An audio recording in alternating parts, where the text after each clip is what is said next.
So it's an honor for me today to introduce to you Leroy Little Bear. I believe it was you, Leroy, together with my father, who organized a circle of Indigenous people and Western scientists. It was a circle held in 1992 in Kalamazoo. And this experience had a lasting and profound effect on David Bohm, and it certainly did on my father as well.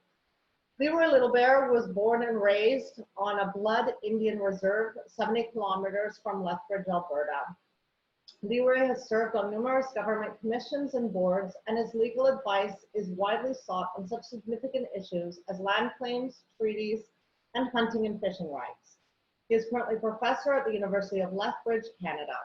Welcome, Leroy. Good morning to everybody. And good evening over there in Italiano. Thank you, Leroy, thank you. Yeah, and everybody in between.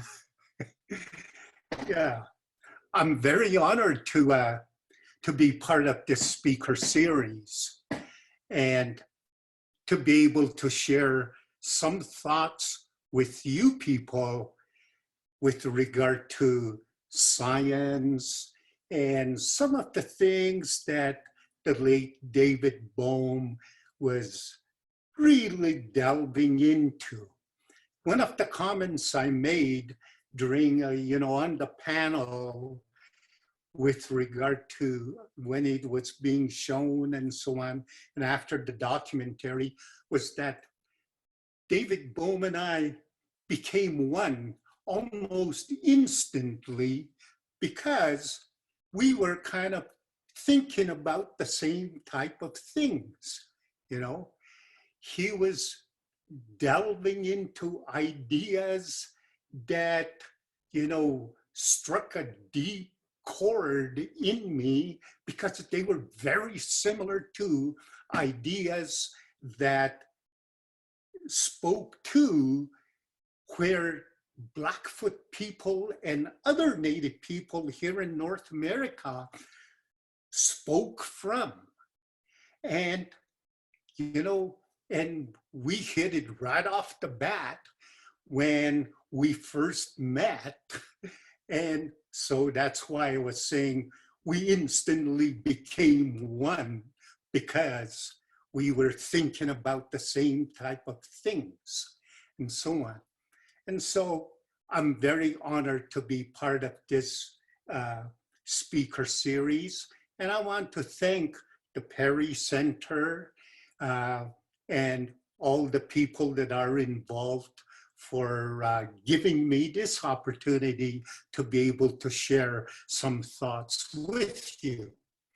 I always tell my audiences, that I'm going to play around a little bit with your minds, maybe talk about things that you don't always think about, on a daily basis. So with that, let's delve into the presentation. I take it you people have the PowerPoint ready, and yes. Let's delve into that. I'll be sharing your slides, Leroy. Voila. Yeah. So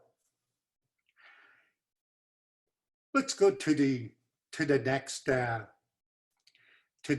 Yeah.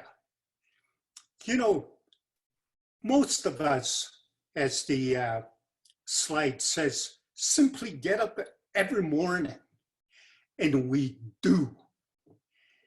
Never questioning the foundational basis upon what we do is based on. Subconsciously, we simply accept that this is the way it is. It always reminds me over here in the Americas, the late Walter Cronkite of CBS, who used to be a news anchor. And at the end of his news, he used to say, and this is the way it is, okay? But every once in a while, something may come along to make us question deeply held foundations, such as a midlife crisis. And I like the idea of a midlife crisis because it happens, when it happens to an individual, and an individual asks themselves really profound questions. And every once in a while, it happens to a whole society.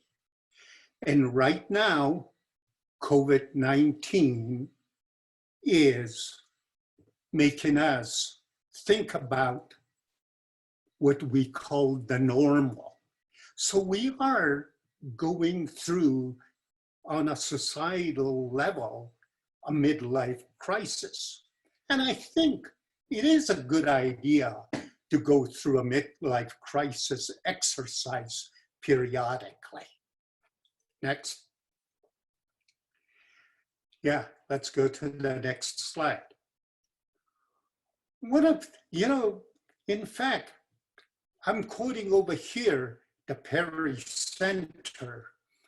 One of the most elementary forms of life, manifesting itself in a molecular form, is causing global disorder.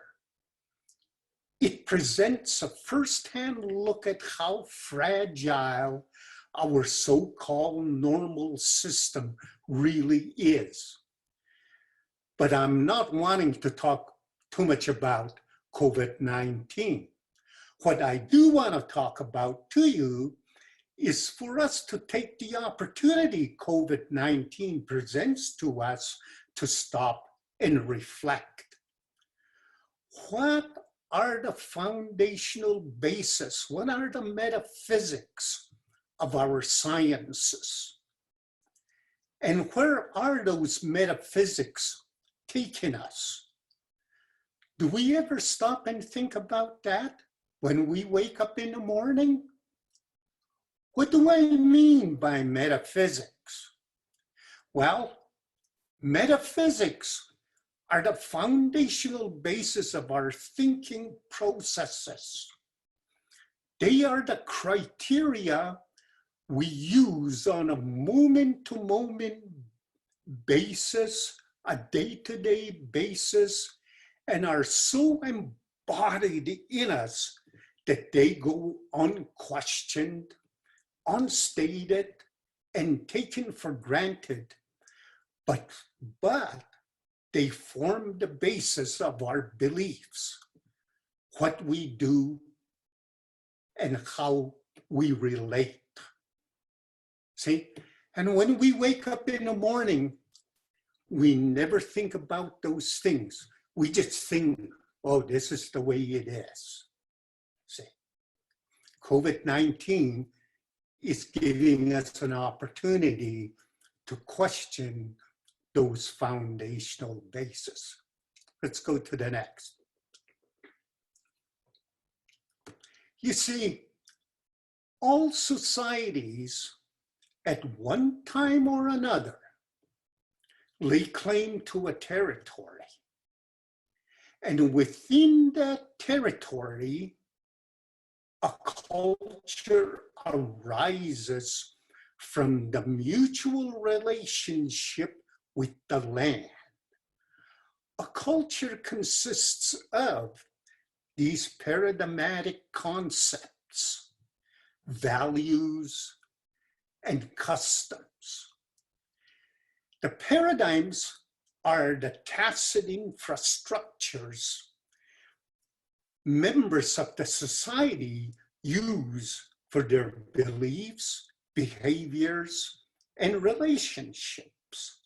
See, that's how it's almost like in an unstated way, we basically say, this is how we're going to interpret everything that's out there.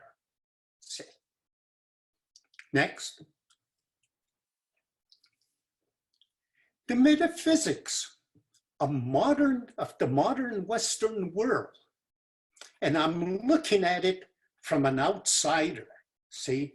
I'm looking at it from a Blackfoot perspective, and I'm looking at those Westerners over there, okay? The metaphysics of the modern Western world are based on a stagnant world. Remember Einstein?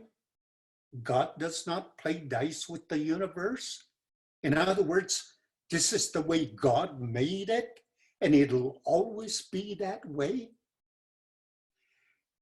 Everything is about matter. Everything is inanimate, except for you and I, of course. The Western world looks at things in isolation. We may start out big, but we always come down to that minute things. In the subatomic world, we may start out with an atom, but hey, we end up with those quarks and so on.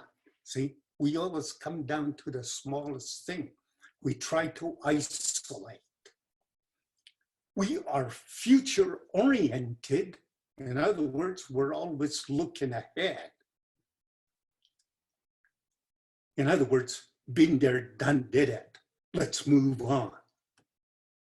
All of the above, these foundational bases in the Western world are captured in the language we speak, like English, a noun-based language, see? And lastly, our main reference in our mind, it's always way back there in the back of our minds, is time, okay? We always figure time is at the back of our minds, when in reality, there's no such thing. There is no such thing as time. It's a man-made thing. Now, if you stop and think about it, these metaphysics give birth to social values such as bigger, newer, faster, higher, more, and so on. That's what's getting us into trouble in the economic world. And so when we're dealing with the COVID-19, what are our governments doing? They're just throwing money at the problem. They're not really getting to the foundational base of the problem. They're just throwing money at it. Is that going to solve the problem? Maybe a little bit, but they're not getting to the real problem. So these in turn are based on the thinking of the Enlightenment era, or I prefer to call it the Age of Reason. These foundational bases are 600-700 years old. The ideas are older than that, but they all coalesced. They synchronized 500, 600, 700 years ago during the Enlightenment era, okay? And that's what we're running with today as the foundational basis of our sciences. Yeah. Next.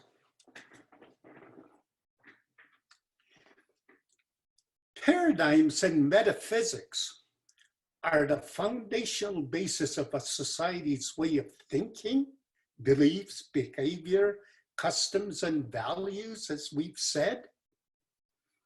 Well, Steven Weinberg, a Nobel Prize, scientist, talking about objectivity, said, it should be, talking about objectivity, said it should be something that does not refer in any specific way to human beings. It should be something from which everything else, next, including anything you can say systematically about chemistry or biology or human affairs, can be derived. It shouldn't have human beings at the beginning in the laws of nature. And yet, I don't see any way of formulating quantum mechanics without an interpretive postulate that refers to what happens when people choose to measure one thing or another. In other words, as soon as human beings come into the picture, there's an interpretive template, and that's all it is. So all our scientific methods, whether it's Blackfoot, whether it's Western science, with all its formulas, all they are is interpretive templates. And those interpretive templates, whether they're religious and templates and so on, hey, we fight wars over them, when in reality, that's all they are, is interpretive templates of what we think reality is all about. Next.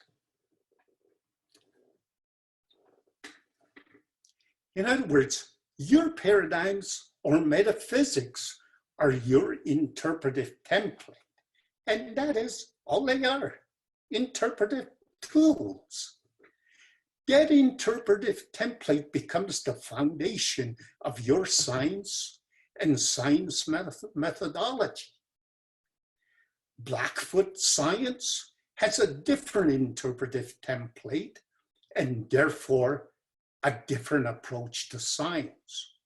So more on that later, you know. Next.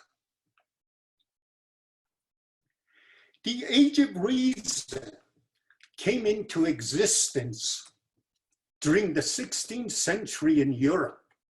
It was a paradigmatic, ideological, and philosophical movement.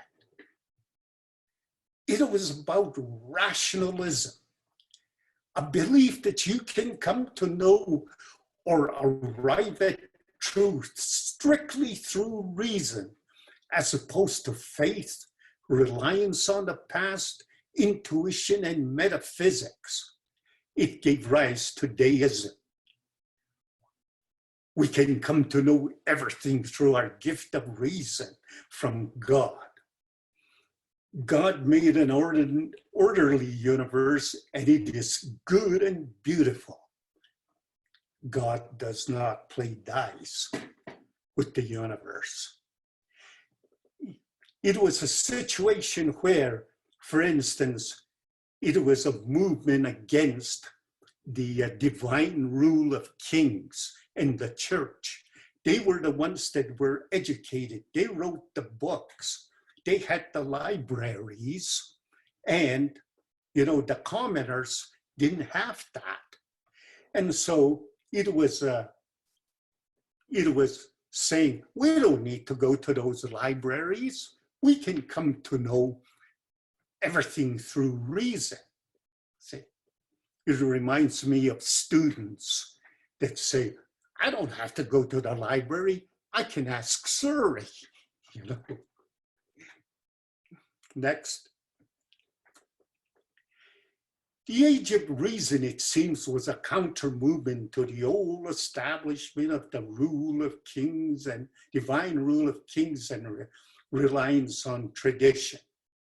It attempted to subject anything and everything to rationalism. It did away with the subjective and dealt with only the objective. It did away with emotions and feelings For instance, women were too emotional to be scientists and leaders, and we're still being haunted by that today. Witness the women's movements. Separation of church and state came into being, as a result of that. Next. Mysticism, miracles, ghosts, and the like were frowned upon.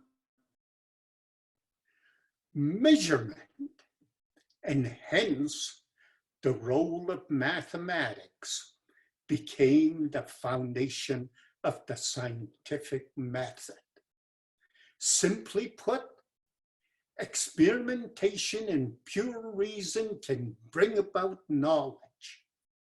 For instance, in quantum physics, the Higgs particle, the scientists said, oh, through our reasoning, in other words, through our formula, the Higgs particle should be occupying this space and its weight should be this. In Western science, in other words, everything is propositional. So in other words, there is no room for anything that cannot be measured, nor is there any room for subjectivity. When I talk to our elders about the Higgs particle and this notion about, hey, E equals mc squared, energy transforming into matter.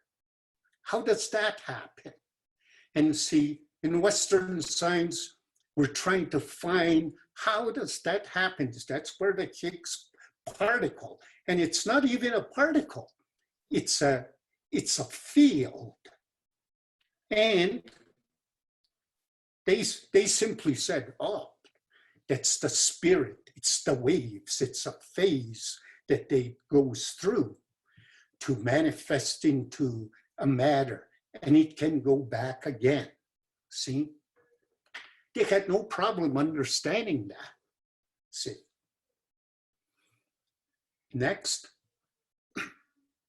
scholars such as Ian McGilchrist,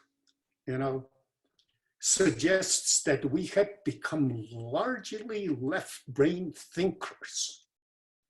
Our thinking is about control and manipulation, abstraction, anonymity, organizability, predictability, and of course, financial balance sheets.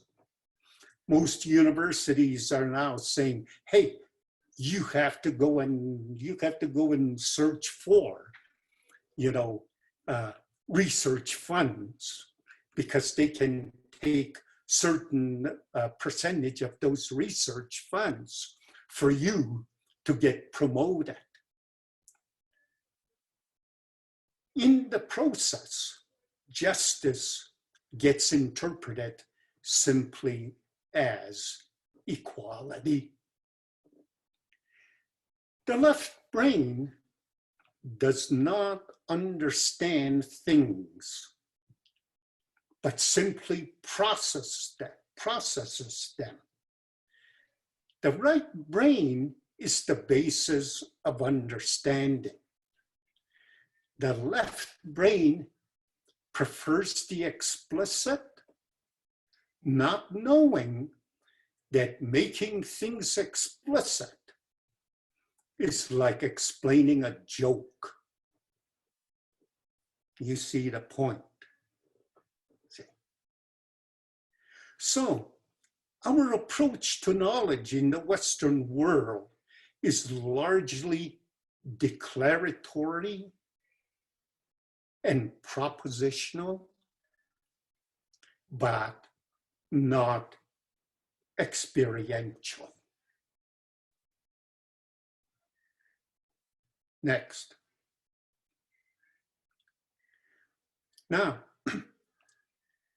I may be coming down hard on the Western science approach, but I am not denying the benefits and advances brought about by our present left-brain metaphysics, but most of that is materiality. Is our present metaphysics improving and advancing our species? Are we happier? Are we healthier? Think about COVID-19. Are we safer? McGilchrist, in a conversation I had with him, tells of a teacher who was having to teach students how to read facial expressions. Now, it is a sad statement about the impact of technology on humans. Yeah, the teacher came up and told McGilchrist, you know, these students, we're having to teach them how to read facial expressions. They don't know how to do that anymore. So, are we becoming increasingly robotized? Is that what we want to turn out of our universities today?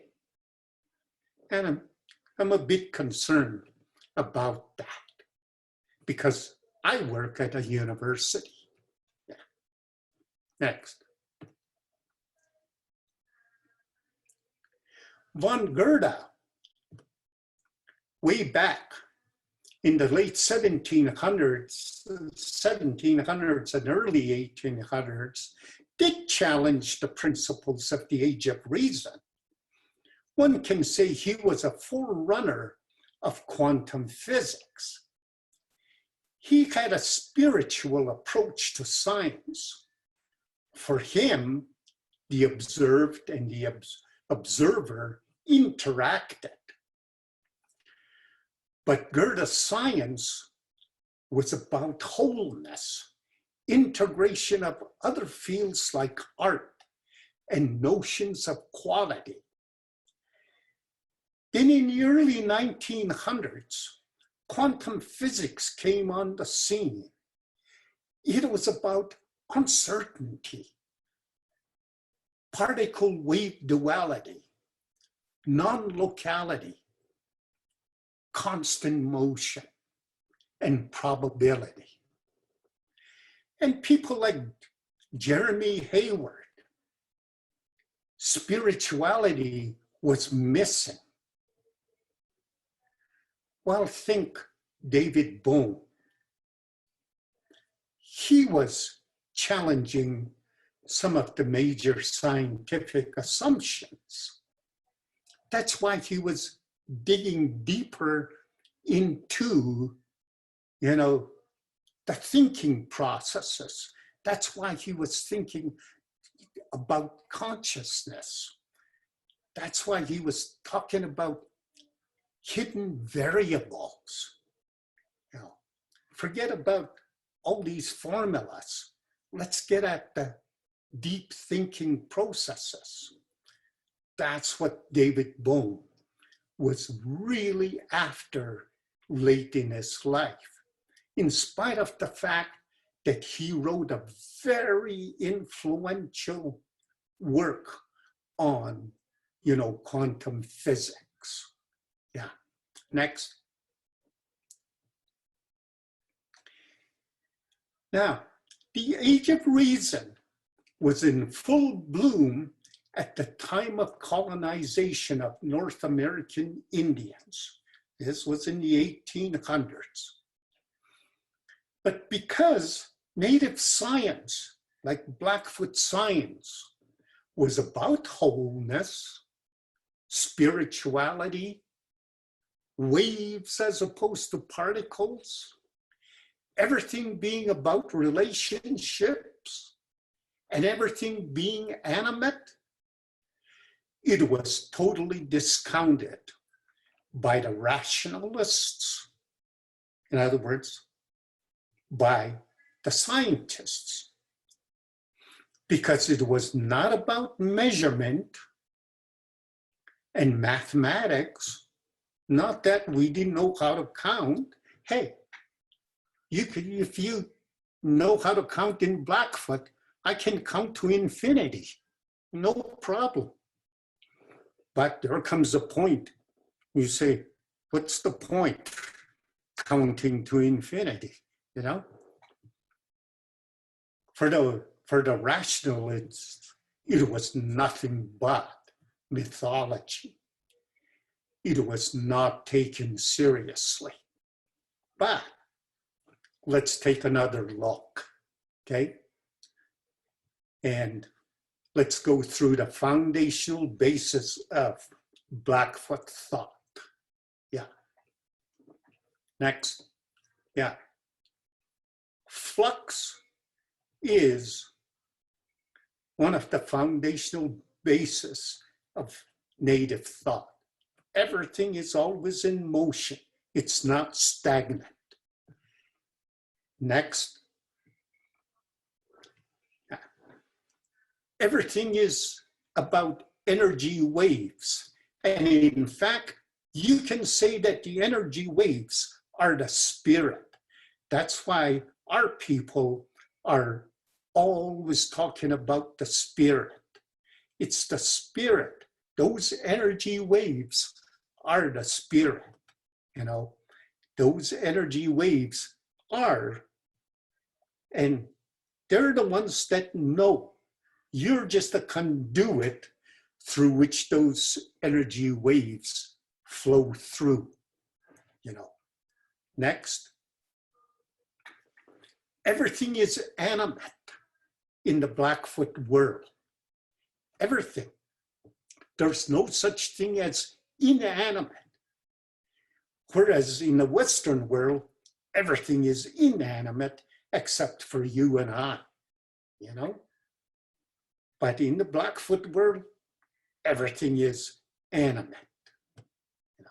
And that's why we talk about all my relations, you know. When we talk about all my relations, I'm not even talking about humans. I'm talking about those rocks out there. I'm talking about those trees out there, those bears out there, and so on. You know. Next. These are all my relations. Everything is interrelated. You know, everything is about relationships. So in native science, just like in Western science, if it's not measurable, it's not science. While in Blackfoot, if it's not about relationship, it's not science.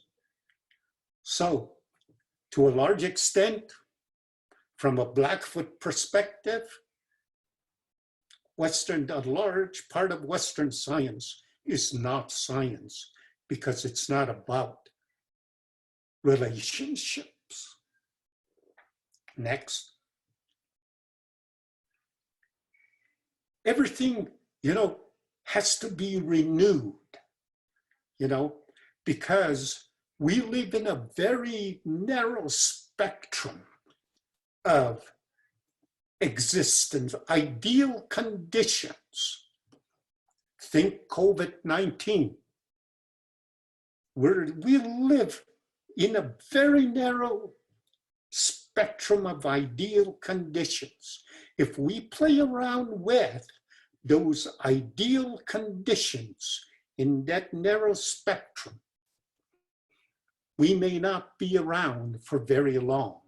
In other words, humans, Homo sapiens, maybe are just a passing phase.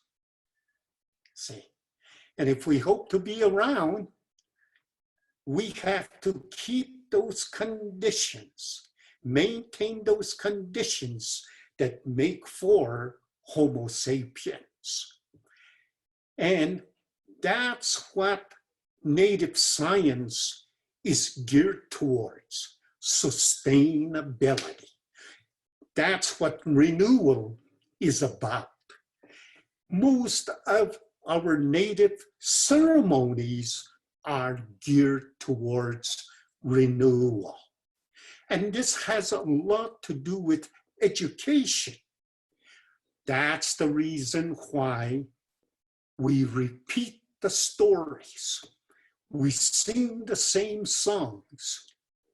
We do the same ceremonies. As opposed to Western thinking, been there, done, did it, let's move on. See, big difference in thinking, big difference in metaphysical approaches. Okay. Next slide. We're place, space thinkers. Land is very important to us. Even though the land is going to eventually change, it's a place that changes much slower than other things. So I can at least hang my hat on it for the time being and use it as a reference point. Other things change much quicker. So land is much slower. Hey, those stars up there, hey, they change much slower and change, so I can hang my hat on those. That's why space and places, I make references to those. And consequently, our medicine wheels are very exact when it comes to talk about measurement. One of our medicine wheels out here, the last measurement was 0.07 of a degree off from the summer solstice. And that's only because of the movement of the axis over a 26,000 year axis change of the earth. See? So we're place, space thinkers. Okay. Next. And language is a repository for all this way of thinking. And our languages are process-oriented because of the flux, because things are always moving. Hey, so is our language. Language is always in process. So we have a very different way of thinking as opposed to a noun-based language that's stagnant and in place. See? So these are very different from the Western way of thinking, okay? And so these were the kind of things that David Bohm and I, and in the dialogues that we had, that we talked about. And David, that's the reason why we said we became one, because we were thinking about the same type of things. Yeah. Next. See, in Western thought, because there's an idea that there's an underlying order, and our sciences are trying to discover that underlying order. It's stagnant, and all we have to do is find out. If you can picture a box, okay, and the underlying order is inside that box, and our sciences are trying to penetrate that box, okay? And we have a whole bunch of different formulas as to how to try and penetrate that box. So the idea is that if there's chaos, it's humans that are causing the chaos, but there is an underlying order, okay? Whereas in native thought, the flux is always there. The flux is always there. And what we're trying to do is, through the culture, through our ways of thinking, we're trying to bring out some order by finding regular patterns in that flux. So that's why it's order over chaos. See, a very different way of looking at, if we can call it, reality. Yeah. A search for reality. See. Next. I threw these things in. I won't spend much time. Maybe we can just take a look at them, okay? But you could see the differences and the similarities between quantum physics and so on. And there are some overlapping notions between quantum physics and native science, Blackfoot science, and so on, okay? And, you know, we need to discover more of that, and consequently, maybe more cooperation between quantum physicists and Blackfoot science, native scientists to work because of this overlap in ways of thinking.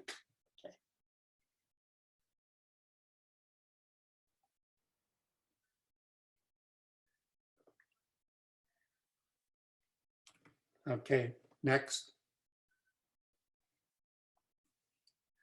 So if we stop and think about it, where is Western metaphysics taking us? We as Homo sapiens, are we better off as a result of it?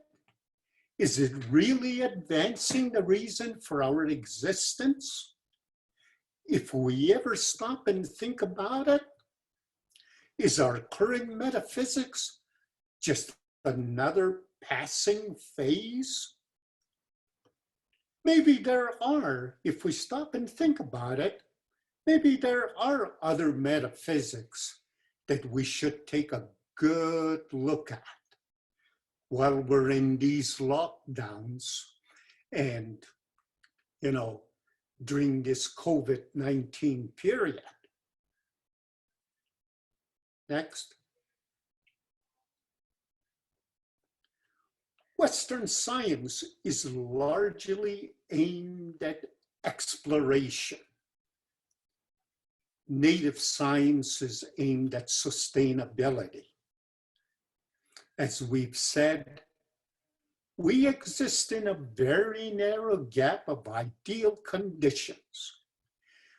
We need to maintain those conditions if we are to be around as long as the fish has. You know, the fish existed before the dinosaurs, and it's still around. But where are the dinosaurs? I used to jokingly say, hey, I used to text the Neanderthal, you know? But where is he now? Okay, and we're still around. But as far as the fish is concerned, have we ever asked the fish what his secret is? See? We need to think about those kind of things. Okay. Next.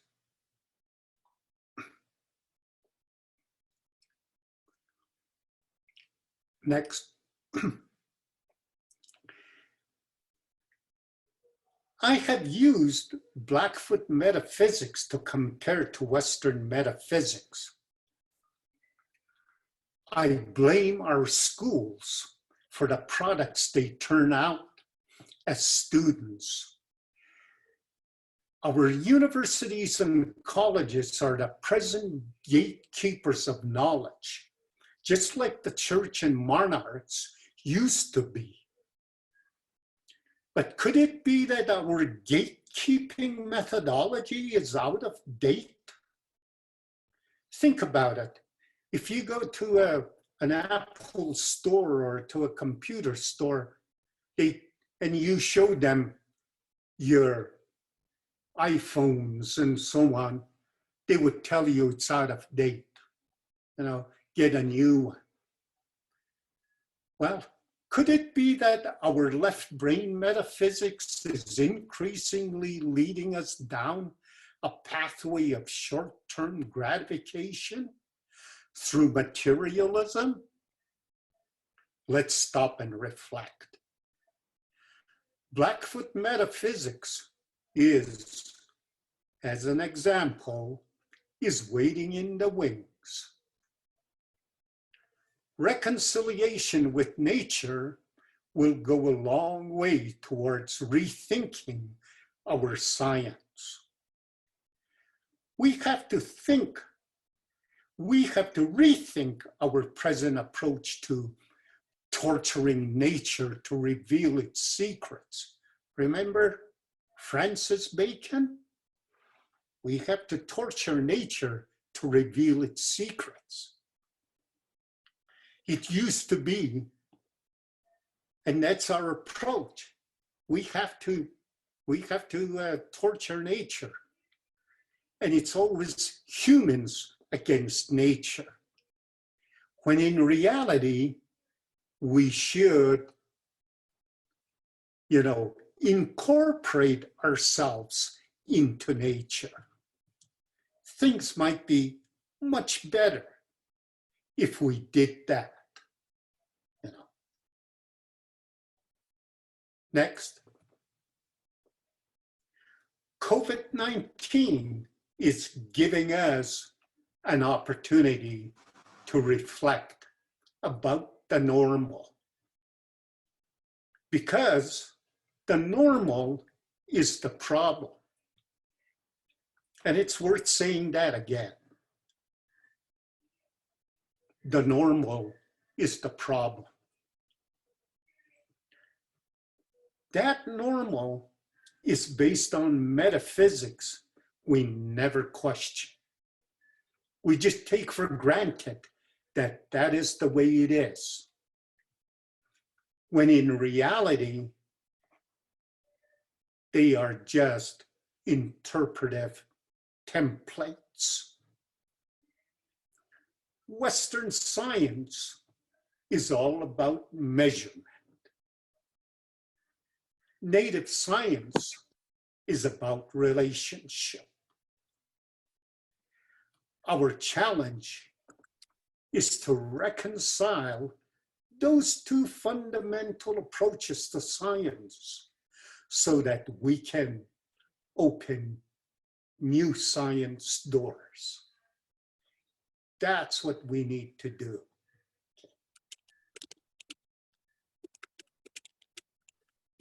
If we stop and reflect, and that's all we have to do, is stop and reflect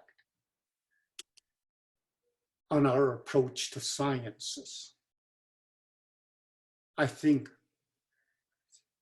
we will be able to enter a new era where things will be much better if we can incorporate ourselves into nature.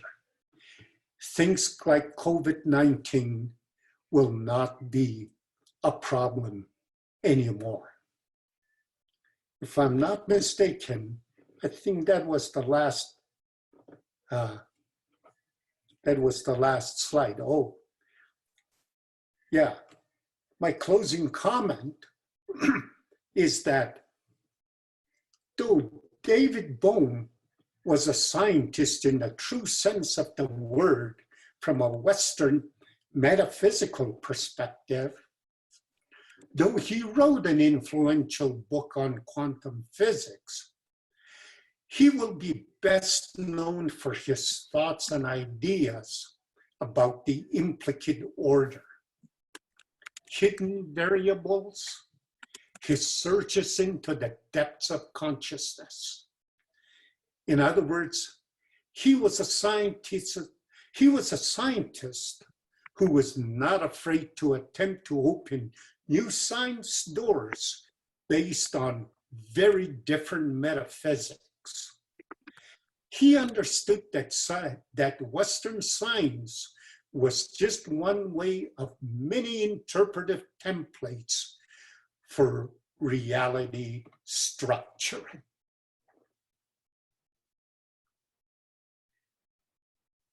So those are the ideas and thoughts I wanted to share with you today. And hopefully some of those ideas, give rise to, a new science that is a bringing together of the existing science of measurement and a new science of relationships. So that'll make for human beings existing, well into the future. Thank you. Thank you so much, Leroy. That was amazing. I think the world needs native science more than ever. And I love that sentence. Blackfoot metaphysics is waiting in the wings, and I'm hope we're seeing and listening. So we are now going into small groups for you to just share what has been, what was resonating with you. And as you will be in small groups, and it's for 20 minutes. And those of you who prefer not to go can stay in the main room and then have a little silence or a little break. But Leroy, next to the question, what resonated the most with you? Is there another question that we want to give people?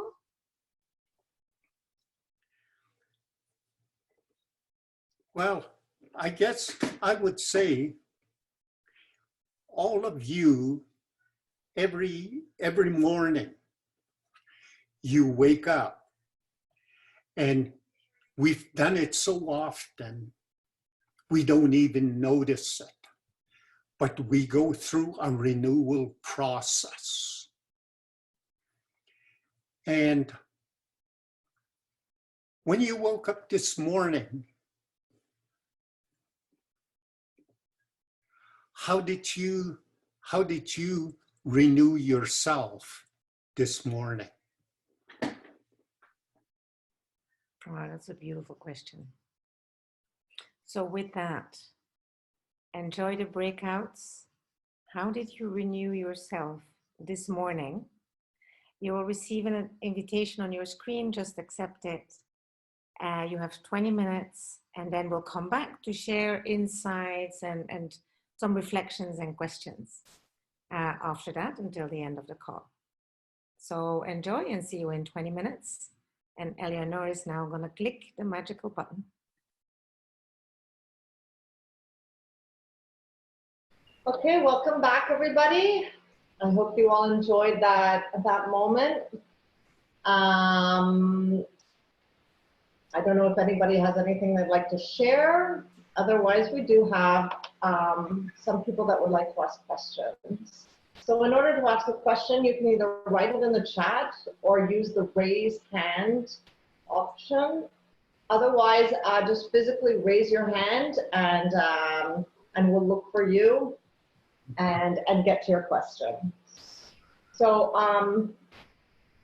we had a question from Helen.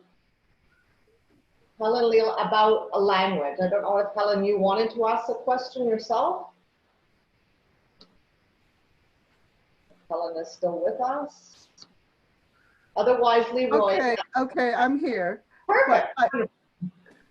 I wanted to know more about the Blackfoot language for Leroy, if he could. What is the basis for that? Why is their language different from English, let's say? Simple question.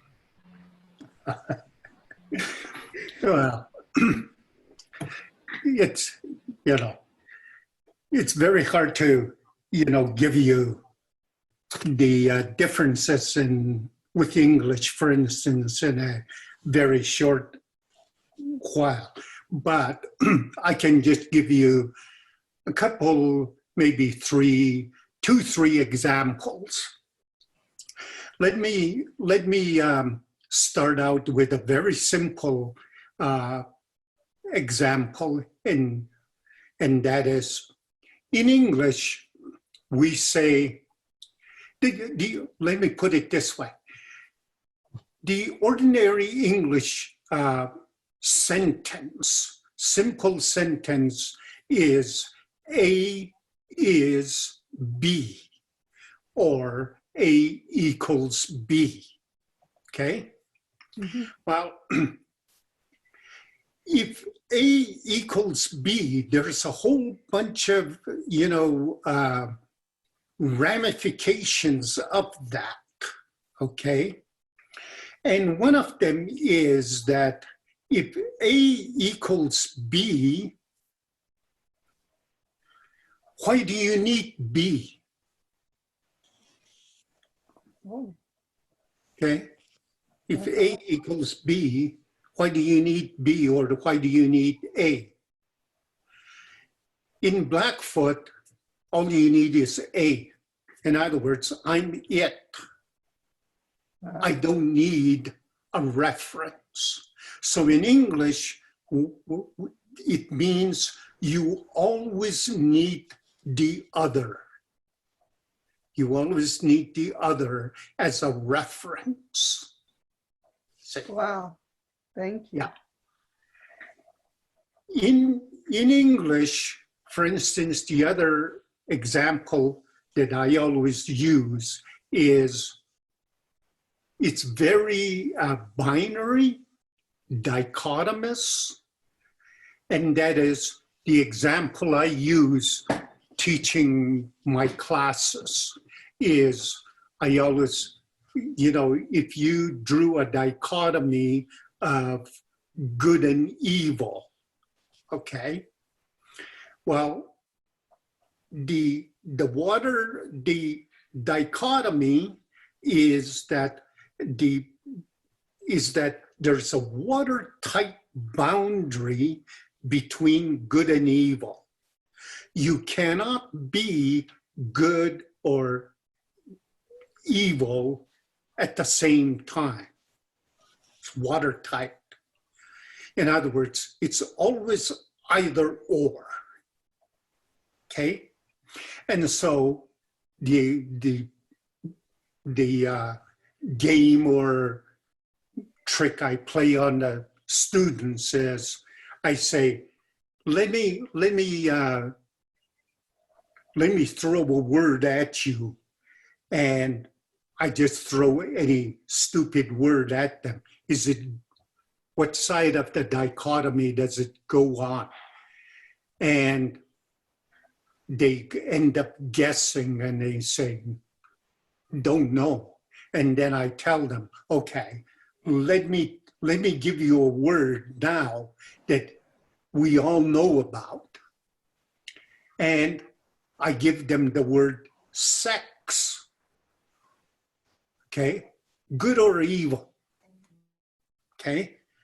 Well, they usually move around in their seats a little bit, and somebody way in the back row says, well, of course, it's great. See? Well, if you stop and think about it, how many of us, especially if you were brought up in a nice Christian family and so on. When you were growing up, you were told that sex was a sin. See? But then when you grew up and got married, all of a sudden it becomes a sacred institution. See? How did you cross that watertight boundary from evil to good? Okay? See? Well, you never did. The truth of the matter is you never did penetrate that watertight boundary. You went around it. You went around it through ceremony. And the ceremony was, of course, the wedding, especially in church. See? Right. That's what brought you around. You went around the boundary. See? To bring you from evil over to the good side. But the watertight boundary is still there. See? So you can go down the list. You've got a whole bunch of dichotomies: good, evil, saint, sinner, day, night, black, white. Okay? Stop and think about it. Everybody's today, especially in the Americas today, are talking racism. Why does racism exist? It's because of those watertight boundaries. See? So until we do away with those watertight boundaries, racism will continue to exist. See? So in Blackfoot, we don't have those watertight boundaries. Not to say that we don't have boundaries, but they're more like phases and so on. And there's ways to penetrate and transcend those boundaries. See? Wow. So there's a very different way of dealing with those that English does not allow you to do. See, so those are just a couple examples. Yeah. Thank you. Thank you so much. Thank you, Leroy. That was wonderful. Glenn, you had a question for Leroy about time. Yes, well, Leroy, it's always a joy you're looking for me. I'm in Albuquerque. That way. Yeah. South, go south. All at the same time. Yeah, we are. It's a joy to hear you and see you through the Zoom. Thank you so much. My question really, if I can ask two questions, I'm going to ask two. But the first question is, when you put aside quantum physics and native science side by side, you said that in quantum physics, cause effect is paradox, but in native science, it's all cause effect. So that was a question, because I wondered what you meant by that, because I know it's also all relationships. So I wanted you to go into that.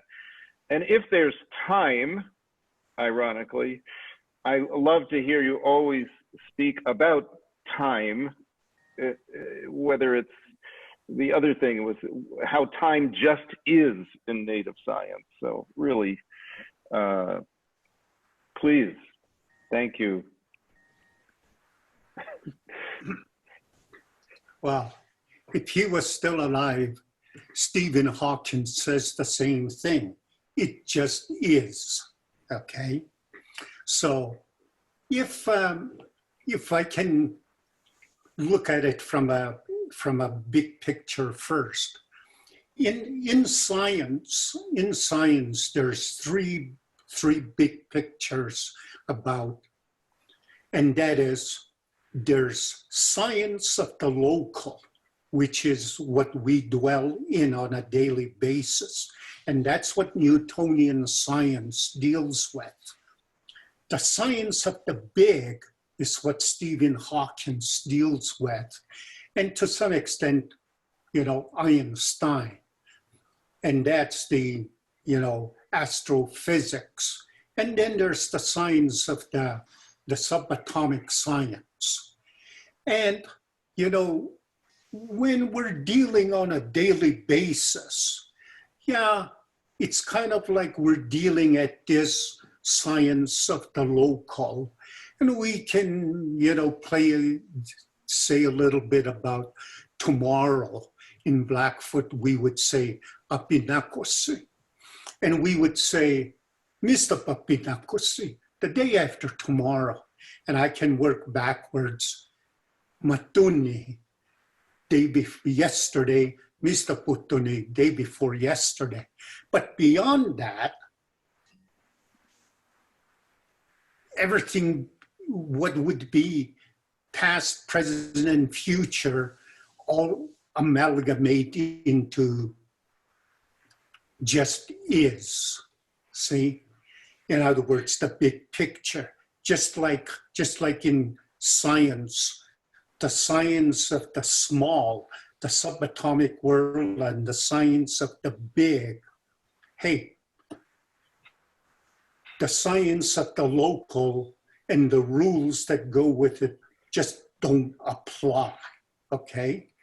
And when we're talking about whether there is such a thing as time, there's no such thing, okay?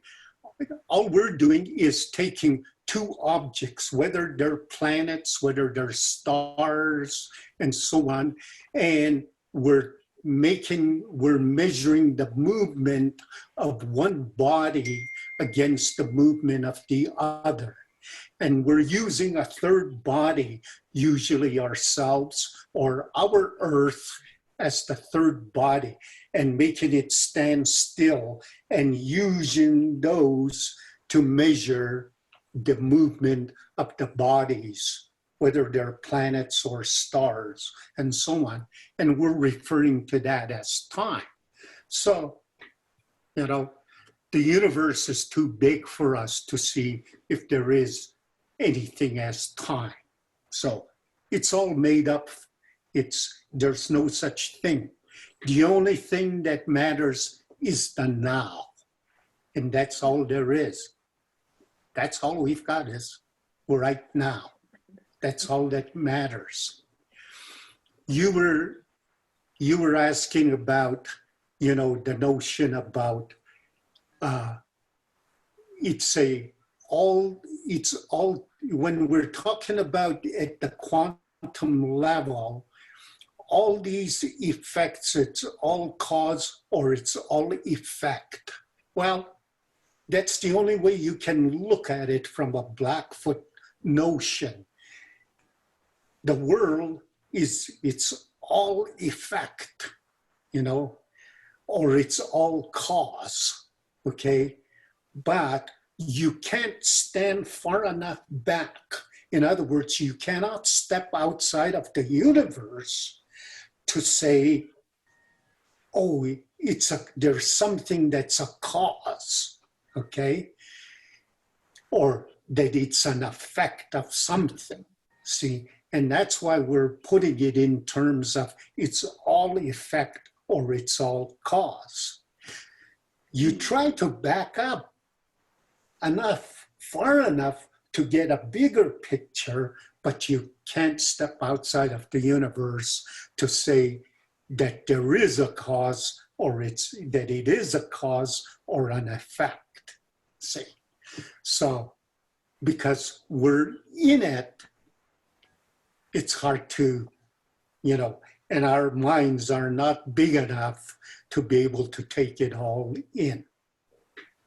I see. Thank you. Beautiful. Thank you so much, Grandfather Leroy. Thank you. Yeah. Thank you. We now have a question from Katrina. Katrina, have you got your question? Yep, I'm here. Thank you. Thank you, Leroy. I have so many questions, but I'd actually like to ask the most personal one. And I may say this wrong, so I apologize. Because I want to ask about the Blackfoot perception of spirit, because so for me, spirit really matters. Like I really have a lot of faith that even in everything that's going on in the COVID thing, that there's some purpose, there's some overriding point to it all. And when you were talking about order over chaos versus chaos over order, I wonder whether I've put that scientific order into my spiritual thought, that, you know, because you say that the spirit is always moving and shifting, and it's more like that. And I almost feel like I've created my concept of spirit within that order, as opposed to being able to have peace in that chaos. I don't know if that makes sense.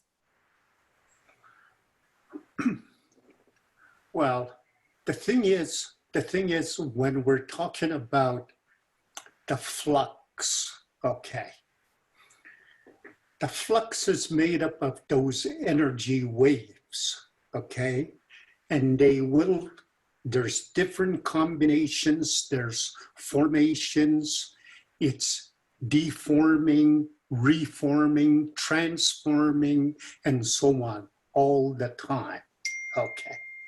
So the thing is, as long as a particular form, a particular combination of energy waves makes up for a human being, makes up for you and me, okay? A particular combination, okay?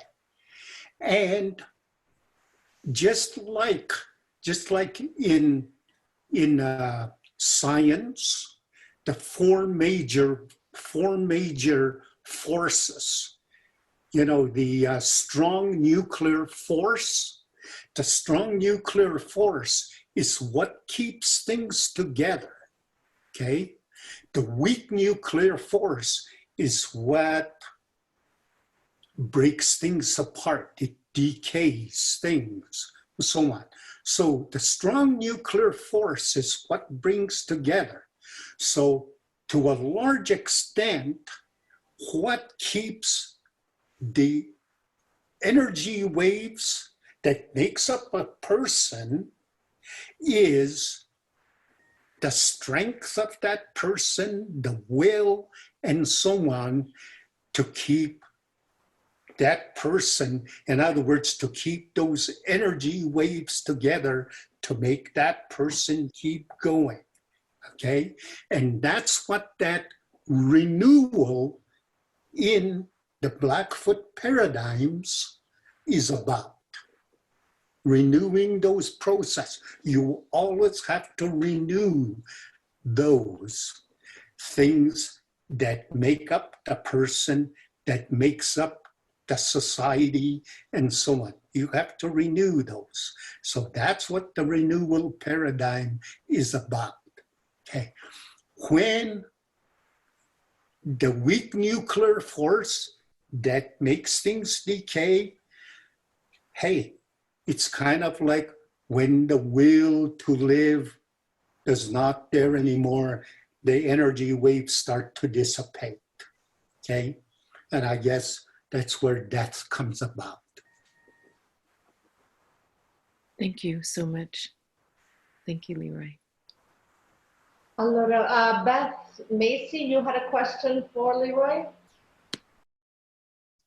Yes, I'm thinking about your speaking of paradigm shifting and our need to, particularly I see it in the Western world, our serious need for shifting our paradigm.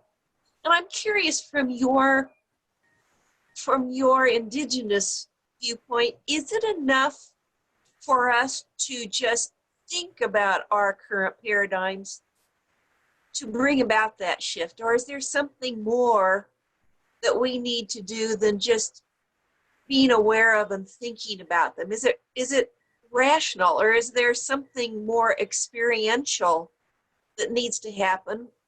And especially, I was curious about something you said about the necessity to, as I heard it, to shift our relationship to nature itself as a part of that shifting. So how do we shift, and what does nature have to do with it? Well, I had said earlier that that we need to go through this reflective process. And the reason I was using the whole notion about a midlife crisis is because when a person goes through a midlife crisis, they're asking themselves profound questions, and questions such as, what is this all about? What is life all about? Why the hell am I doing this for? Okay. And people might say, hey, I've been on this job for 30 years and I hate the damn thing. But I've got a house to pay for. I've got kids to send to school, meaning I'm stuck in it, okay? Somebody else might say, I'm gonna sell everything and I'm gonna go around the world, meaning they wanna do something different. Somebody else might say, I've been thinking about it and I love what I do. I think I'm gonna keep doing what I've been doing. So, in other words, they've done a very deep thing, gone through a very deep thinking process. They've examined those foundational bases, and some of them saying, hey, I want to do something different, okay? And so that's what I've been telling audiences. Let's go through that reflective thinking process. And that's why I've been saying, where is our metaphysics taking us? Okay? When we really think about it, where is it taking us? If it is the right thing, well then, let's keep doing it. But let's at least stop and think about it. But if it's not, if it's not taking us down the right path, hey, could it be that we're way off in left field? Okay, we never stop and think about that. See, so maybe it's time to stop and think about it. And if we find out we're way off in left field, maybe it's time to do something else, okay? The science world, for instance, have been looking for and trying to prove in the quantum world the supersymmetry. They have not been able to find it. They thought they found the answer for the Higgs particle, but they've kind of backed off on it. And they thought they had the answer, but now I don't hear much about it anymore. They're not as excited about it, and so on, as they did, 7, 8 years ago. So the thing is, we need to stop and reflect and really examine those foundational bases I was pointing out. Where are they taking us? Okay? And if we're satisfied with them, well, then let's keep going. But if we're not, and all indications are, let's it may be time to change. I'm saying, hey, those metaphysics are 600, 700 years old. Hey, maybe they're just a little bit dated. Maybe it's time to change. And our approach up to this point in time has been, hey, we got to fight nature, if we're going to get our way. When maybe we should incorporate ourselves into nature.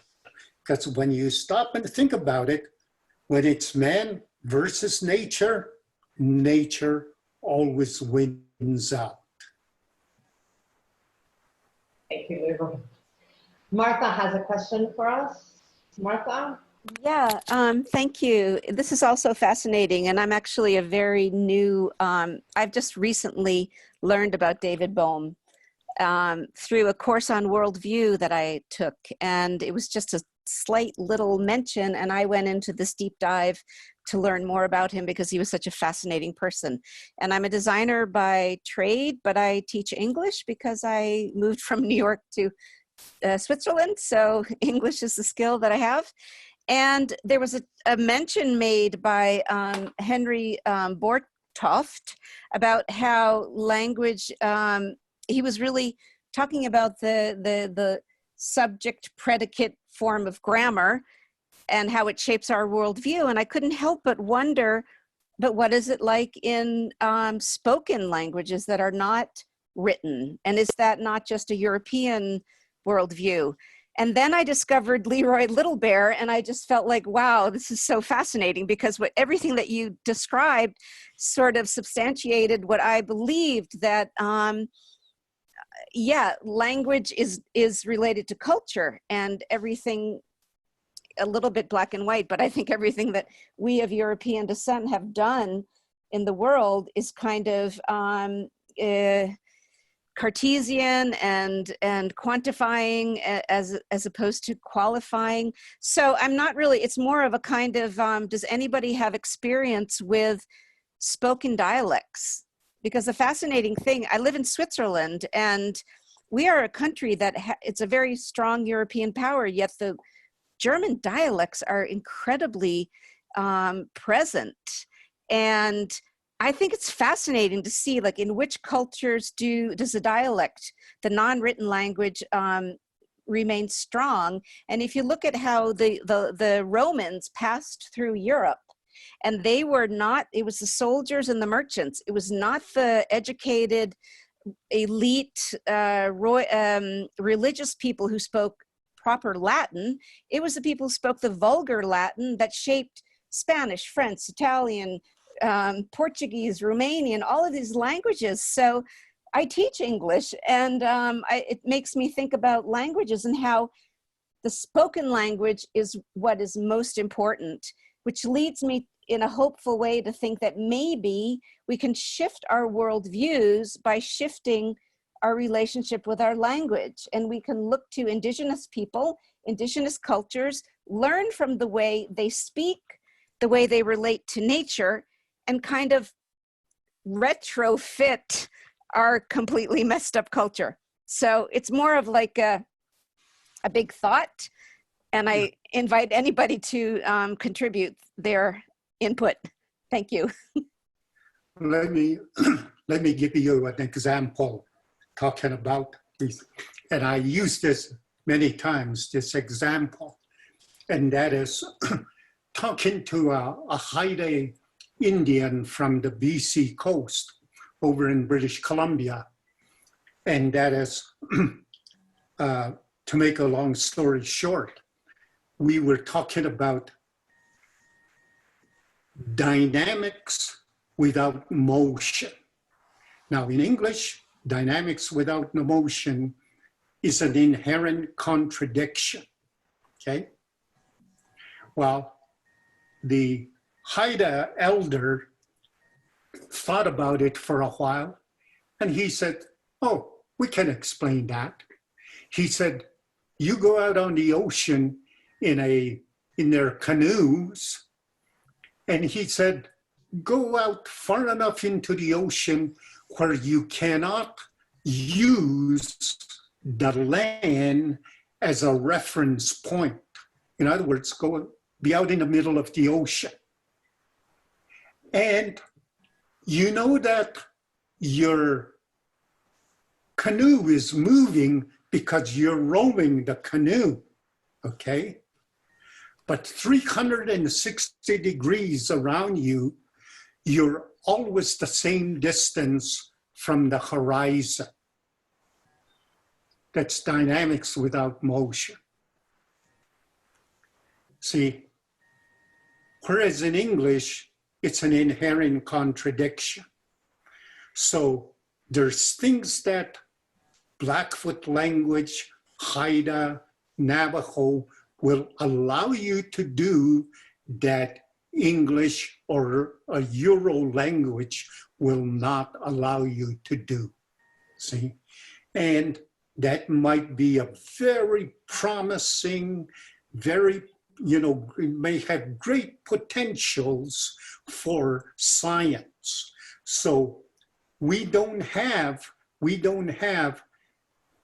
necessarily incorporate much mathematics into our sciences because our language can explain it, whereas English has to incorporate math because the English language can't explain it. So we have to have another language that can do it, in this case, mathematics.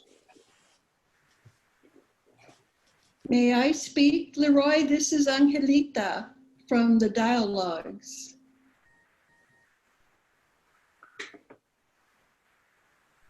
Yeah. In my life, my dreams are in my native language. Have been. And when I speak about what I'm thinking, I speak English. So I'm in this search to reconcile these two, native science and Western science technology, so that when I first wake up and I'm in the hypnagogic state, not quite awake, I turn on my iPhone and I start talking about what I've learned in my dreams. And by doing this, I have made a wonderful connection between my indigenous way of thinking, and I'm learning to now express what I'm learning in that way. So I'm a little odd in that I don't speak my language in real time.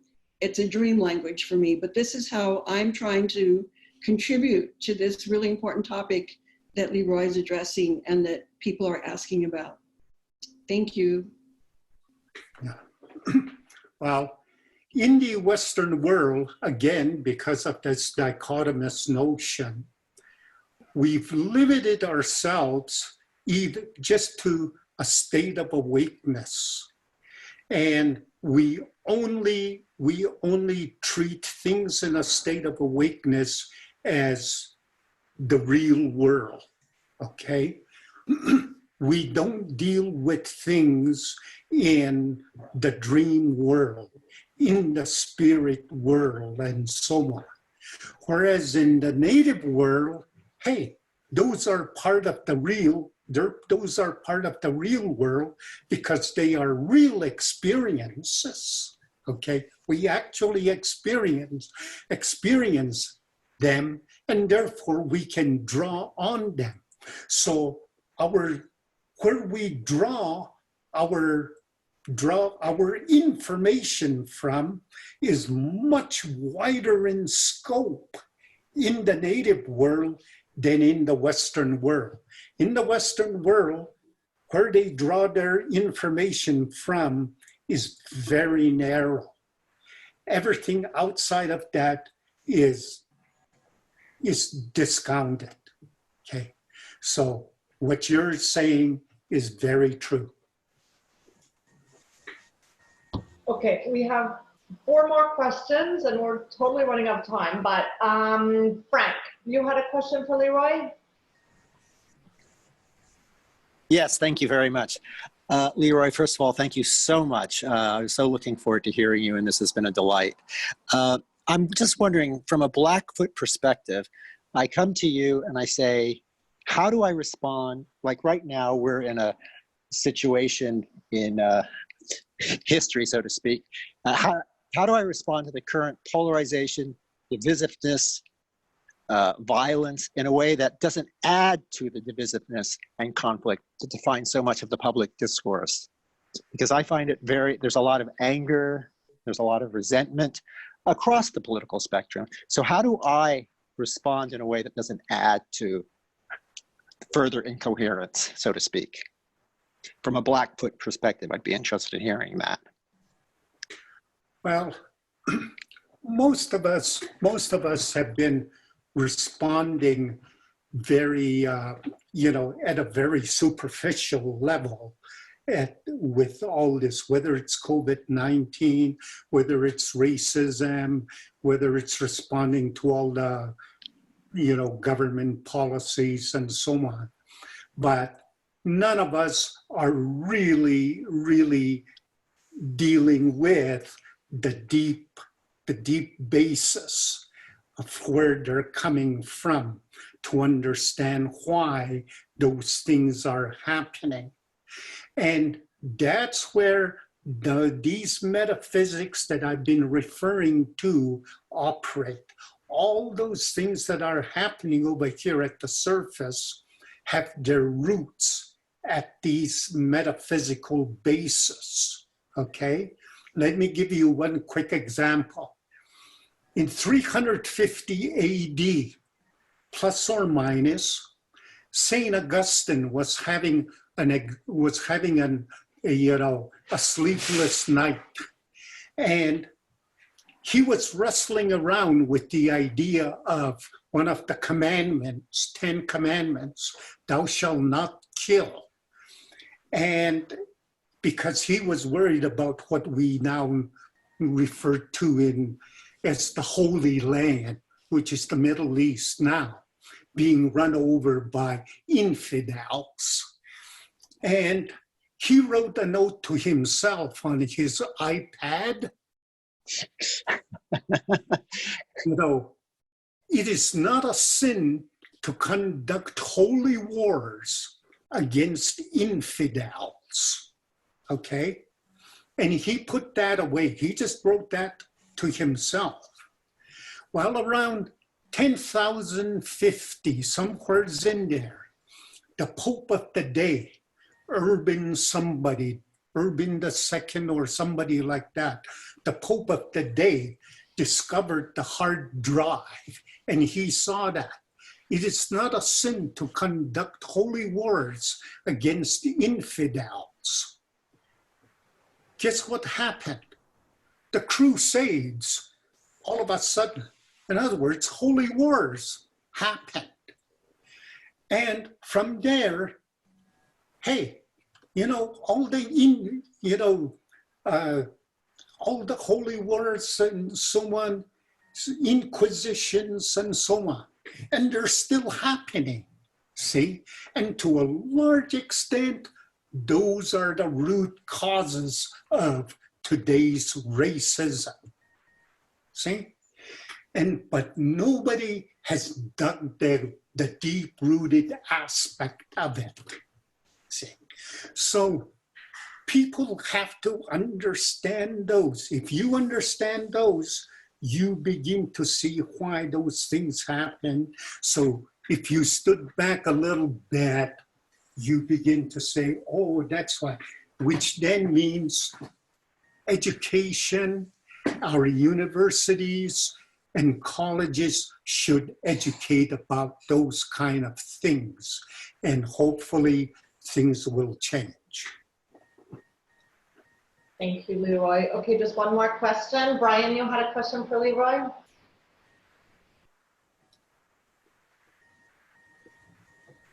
Okay.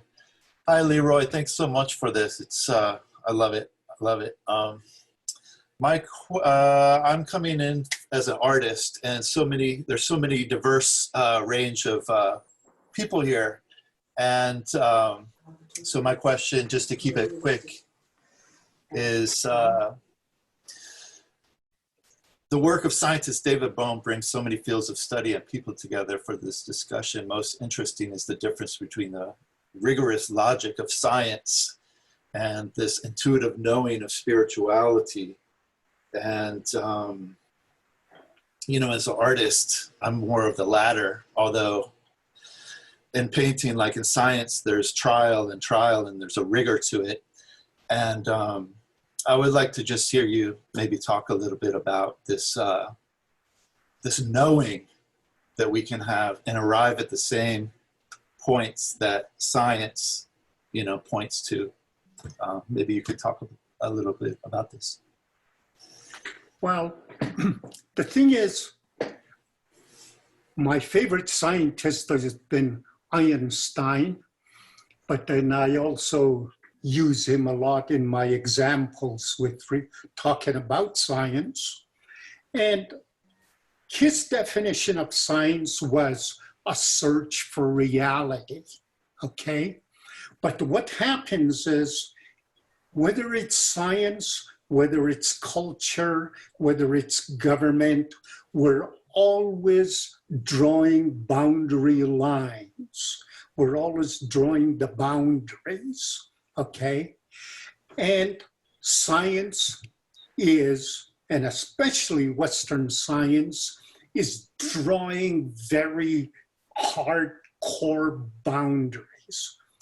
And the thing about Gerda science and artists today, I find, that there's great potential for artists and science to come together. And there has already been lots of that coming together, because artists are very skillful in transcending boundaries. Just like poets also transcend boundaries. Poets don't always follow the grammatical rules of a language. They cross and transcend boundaries. And that's where artists come in. And so I find a great potential for artists to work together with scientists. And that's what David Bohm was really doing. He was looking around and was crossing those boundaries and deep into, consciousness, hidden variables, trying to find ways to cross those boundaries so that he can find a much clearer picture about how to structure reality. Thank you. Thank you so much, Leroy. I'm going to have to close the call here because we've gone over time. Thank you so much, Leroy. This has been a terrific session, and you have left us with just so much to think about. So thank you so much for taking the time for being with us here today. I hope that we all see you tomorrow. Tomorrow, the session is with Glenn Pari, who will be talking about recovering coherency in politics and society through dialogue. So tomorrow, same time, we will see you here. Thank you, everyone, for joining us today. Thank you. Thank you, Leroy. Thank you, Leroy. Great to see you. Thank you, Leroy. Thank you so much. Thank you for letting me allow you to have thoughts with you. Thank you, Leroy. Thank you so Leroy. much. And thank you, the Pari Leroy. Center. Thanks a lot. Thank you all. Thank you, Leroy. Thank you, Leroy. Thank you all. Love this discussion. Thank you. Thank you, Leroy. Thank you so much. So inspiring. Thank you. Yes, thank you, Leroy. It was great. Thanks very much, Leroy. It has been wonderful.